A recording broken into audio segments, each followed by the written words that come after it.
Hare Krishna, Radhe Radhe. Welcome to my channel Laddu Gopal ji की सेवा ज्ञान भक्ति। कैसे हैं आप सभी लोग? आशा रखती हूँ अच्छे ही होंगे। तो आज के इस वीडियो में हम जानने वाले हैं वट सावित्री व्रत के बारे में। जी हाँ, वट सावित्री का जो व्रत है वो कब पड़ रहा है, तो कल ही है, ज़्यादा दूर नहीं है। तो वट सावित्री व्रत हर साल ना जेठ के महीने में आता है। कृष्ण पक्ष की अमावस्या तिथि को मनाया जाता है ये, और गुरुवार की सुबह 11:36 से 12:14 तक का अभिजीत मुहूर्त है। तो आप इसमें अपनी पूजा कर सकते हो, उसका विशेष फल मिलेगा। ठीक है। और जो व्रत है वो कब पड़ रहा है? 6 जून को पड़ रहा है। तो वट सावित्री व्रत वाले दिन जो सुहागन महिलाएं होती हैं वो सुबह में उठती हैं, स्नान करती है, व्रत का संकल्प लेती हैं, सोलह श्रृंगार करती हैं, और फिर इस दिन बरगद के पेड़ के नीचे सावित्री, सत्यवान और यमराज की प्रतिमा रखती हैं। बरगद के पेड़ में जल अर्पित करती है, पुष्प अर्पित करती हैं और फूल मिठाई अर्पित करती हैं। वृक्ष में यानी कि जो बरगद का पेड़ है उस पर रक्षा सूत्र बांधती हैं, यानी कि कलावा बांधती हैं। भगवान जी से आशीर्वाद लेती हैं। वट वृक्ष को कच्चा धागा लपेटकर 7 परिक्रमा, 21 परिक्रमा, कई लोग इससे ज़्यादा भी लगाते हैं। तो ये जो व्रत होता है ना, इसके बाद में क्या करते हैं, जो काले वाले चने आते हैं ना, उनको हाथ में लेकर के फिर कथा सुनी जाती है, और कथा के बाद में ब्राह्मण को दान दे दिया जाता है। दान में आप कुछ भी दे सकते हैं, जैसे कि वस्त्र, या इससे भी अत्यधिक अगर आपका सामर्थ्य है तो इससे अत्यधिक भी आप दे सकते हैं। अगले दिन व्रत को तोड़ने से पहले, यानी कि खोलने से पहले, जो बरगद का वृक्ष होता है ना, उसकी जो पत्तियां होती हैं, ऐसा कहा जाता है, जो कच्ची कच्ची वाली पत्तियां आती हैं उसे खाकर फिर उपवास समाप्त किया जाता है। तो अखंड सौभाग्य प्राप्ति के लिए ये व्रत किया जाता है। विवाहित महिलाएं इसे करती हैं, और इस व्रत को विधि विधान से करना ज़रूरी होता है, विधि विधान से किया जाता है।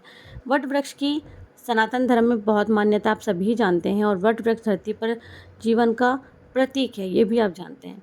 तो सत्यवान और सावित्री की कथा इसमें सुनी जाती है, जिसमें सावित्री अपने पति सत्यवान को अपनी सात्विक की शक्ति से यम से भी छीन कर ले आती हैं, और वृक्ष को वो कलावा बांधती हैं। महिलाएं अपने पति की दीर्घायु की कामना करती हैं। तो वट सावित्री पूजा करने के लिए क्या क्या सामग्री चाहिए होती है? सावित्री सत्यवान की अगर आपके पास फ़ोटो प्रतिमा है तो चलेगा, फ़ोटो है, छायाचित्र है, जो भी है, धूप दीप, और पंखी की ज़रूरत होती है। पंखी जिसे बीजना भी कहते हैं राजस्थान में। सुहाग का पूरा सामान, कच्चा सूत, वस्त्र, और बरगद का पेड़ तो आप जानते हैं कि वो तो ज़रूरी है। कलश, और थाल में आप और अन्य सामग्री भी रख सकते हैं, जैसे कि फूल, प्रसाद आदि। तो वट सावित्री का जो शुभ मुहूर्त है ना, वो कृष्ण पक्ष अमावस्या वाला, वो 6 जून को 6:07 से, और रोहिणी नक्षत्र वाला बता रही हूँ 6 जून को रात को 8:16 तक का। ठीक है। तो शायद सामग्री जितना था वो मैंने बता दिया। काले चने ज़रूरी होते हैं, और पंखा बहुत ज़रूरी होता है, और एक वस्त्र चाहिए होता है, जैसे कि मैंने अभी आपको बताया था। रक्षा सूत्र यानी कि कलावा, वो ये जो 2-4 चीज़ें बहुत ज़रूरी होती हैं। तो महिला क्या करती हैं कि पूजा करती है, और पूजा करने के बाद में सूत से, कई लोग सूत से भी लगाते हैं, कई लोग कलावे से भी लगाते हैं। फिर जो बरगद का पेड़ है उसकी परिक्रमा लगाते हैं।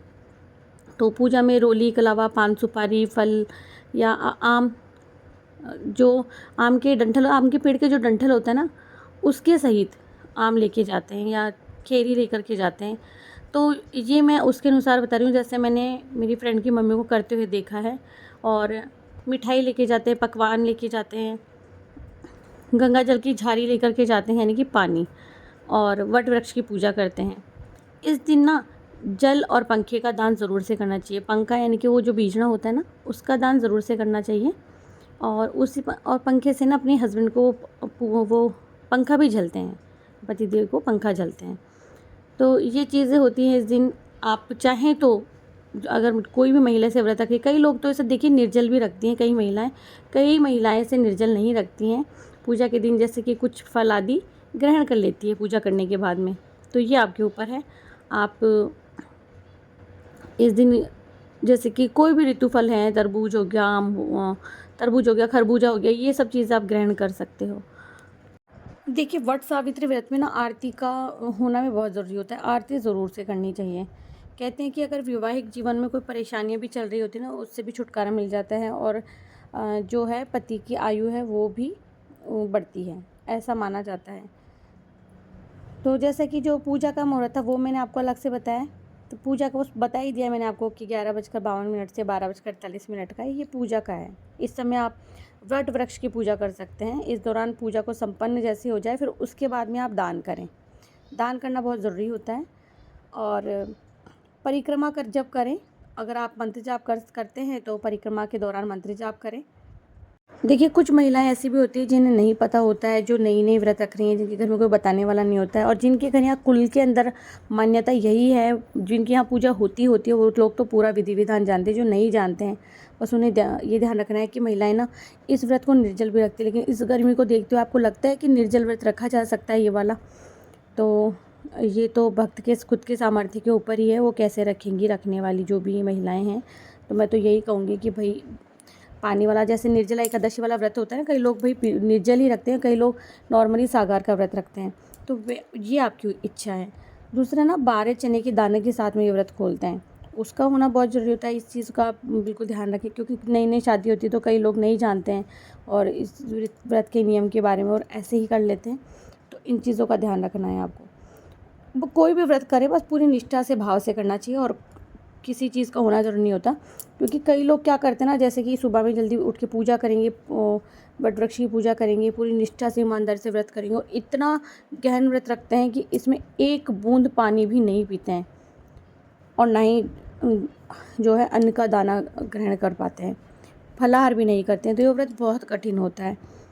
वट सावित्री व्रत में ना पूजा के बाद में प्रसाद जो भी आपने चढ़ाया, जो भी फल मिठाई जो भी आपने भगवान जी को अर्पित किया है ना, और वो 12 चने के दाने, वो उसी से आप व्रत खोलें, वो आपको खाना है।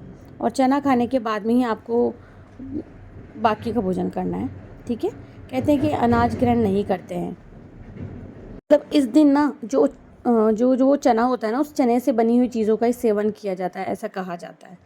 तो ये मैंने जैसे कहा कि कोई भी व्रत करने वाला जो व्रती है उसके ऊपर है वो किस तरह से इस व्रत को कर रहा है। तो आप हलवा बना के खा सकते हैं, क्योंकि बेसन का हलवा भी बनता है, पूरी भी बनती है, जो है चना है उसकी बहुत सारी मिठाइयाँ भी बनी हुई आती हैं, और लड्डू भी आते हैं इसके बने हुए। तो ये आपके ऊपर है, आप कौन सा व्रत रख रहे हैं। जैसे कि शुद्ध मिठाई है, हलवा, पुआ, इन सब का सेवन आप कर सकते हैं, फलों का सेवन कर सकते हैं। क्योंकि ज़्यादातर महिलाएं ना ये वाला व्रत निर्जल रखती है, बहुत कठिन व्रत होता है। मैं तो सच कहूँ, एक बार मेरे मन में आया था कि मैं ये व्रत रखूँ। उस वक्त तक मेरी जो सासू माँ थे वो थे, मतलब नानी सासू माँ, उन्होंने कहा कि अपने नहीं होता है ये व्रत। तो फिर मैंने सोचा कि नहीं होता है तो नहीं करेंगे। और बिना पानी के व्रत रख पाना मुझसे तो शायद नहीं हो पाए, मुझे तो बहुत ज़रूरी होता है। तो सुहागिन महिलाएं जो है पति की दीर्घायु के लिए व्रत रखती हैं। तो वट सावित्री व्रत की पूजा का कब है और व्रत आपको कब खोलना है, ये सब चीज़ें मैंने आपको बता दी है। और जो लोग शुरू से ही व्रत करते हैं उन्हें तो कुछ आवश्यकता होती ही नहीं है बताने की। और कल व्रत पड़ रहा है, तो आप सभी महिलाओं को मैं अपनी तरफ से और लड्डू गोपाल जी की सेवा ज्ञान भक्ति चैनल की तरफ से वट सावित्री व्रत की ढेर सारी शुभकामनाएं दे रही हूँ। साथ में बोल रही हूँ कि भगवान आपको ना ये व्रत रखने की हिम्मत और शक्ति दे। और साथ ही में निर्जला एकादशी भी आ रही, तो भाई उसका भी जो है व्रत रखने की हिम्मत और शक्ति सभी भक्तों को, क्योंकि कुछ भक्त ऐसे हैं जो व्रत रखते ही रखते हैं चाहे जो हो जाए। और ये जेठ की गर्मी इतनी खतरनाक वाली गर्मी पड़ रही है, तो थोड़ा ध्यान ही रखिए आप। तो वट सावित्री व्रत की जो कथा है वो सुनते हैं। राजश्री अशुपति की एकमात्र संतान थी सावित्री, और सावित्री ने वनवासी राजा अशुप्तसेन के पुत्र सत्यवान से विवाह किया था। लेकिन जब नारद जी ने उन्हें बताया कि सत्यवान की आयु आधी है, तो सावित्री ने अपने फैसला नहीं बदला और सत्यवान से सब कुछ जानते हुए भी शादी कर ली। सावित्री सभी राजमहल के सुख और राजवैभव त्याग करके सत्यवान के साथ में उसके परिवार की सेवा करते हुए रहने लगी, वन में रहने लगी। जिस दिन सत्यवान के प्रयाण का दिन था ना, उस दिन वह लकड़ियाँ काटने जंगल गया हुआ था, तो अचानक बेहोश होकर गिर पड़ जाता है। उसी समय यमराज सत्यवान के प्राण लेने आते हैं। 3 दिन से उपवास में रह रहे सावित्री को पता था कि क्या होने वाला है, इसीलिए बिना देर के उन्होंने यमराज से सत्यवान के प्राण न लेने की प्रार्थना की। लेकिन यमराज नहीं माने। तब सावित्री उनके पीछे पीछे जाने लगी। कई बार मना करने पर भी वह नहीं मानी। तो सावित्री साहस और त्याग से, जो सावित्री का जो साहस था, त्याग था, उससे यमराज देवता प्रसन्न हो जाते हैं और कोई 3 वरदान मांगने के लिए कहते हैं। तो सावित्री ने सत्यवान के दृष्टिहीन माता पिता की नेत्रों की ज्योति मांगी, उनका छीना हुआ राज्य मांगा और अपने लिए 100 पुत्रों का वरदान मांगा। तथास्तु कहने के बाद में यमराज समझ गए कि सावित्री के पति को साथ ले जाना असंभव है, क्योंकि उसने जो वरदान मांगा था 100 पुत्रवान होने का, तो अब उसके पति को ले जाना असंभव था। इसलिए उन्होंने सावित्री को अखंड सौभाग्य होने का आशीर्वाद दे दिया और सत्यवान को छोड़कर वे अंतर्ध्यान हो गए।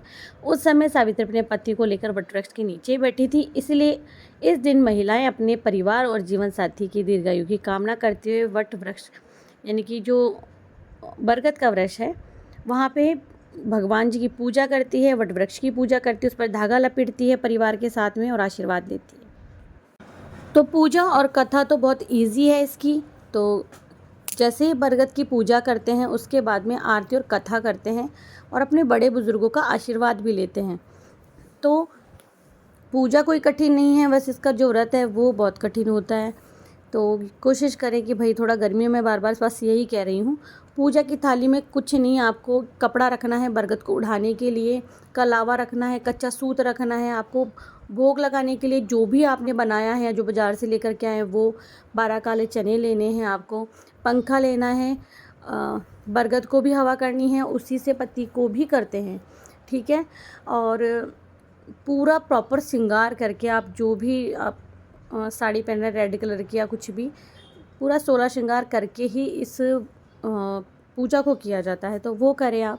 और बाकी आप सभी जानते हैं कि जब हम किसी आंवला के वृक्ष की करते हैं और वृक्ष की करते हैं तो उसकी प्रॉपर कैसे पूजा करते हैं।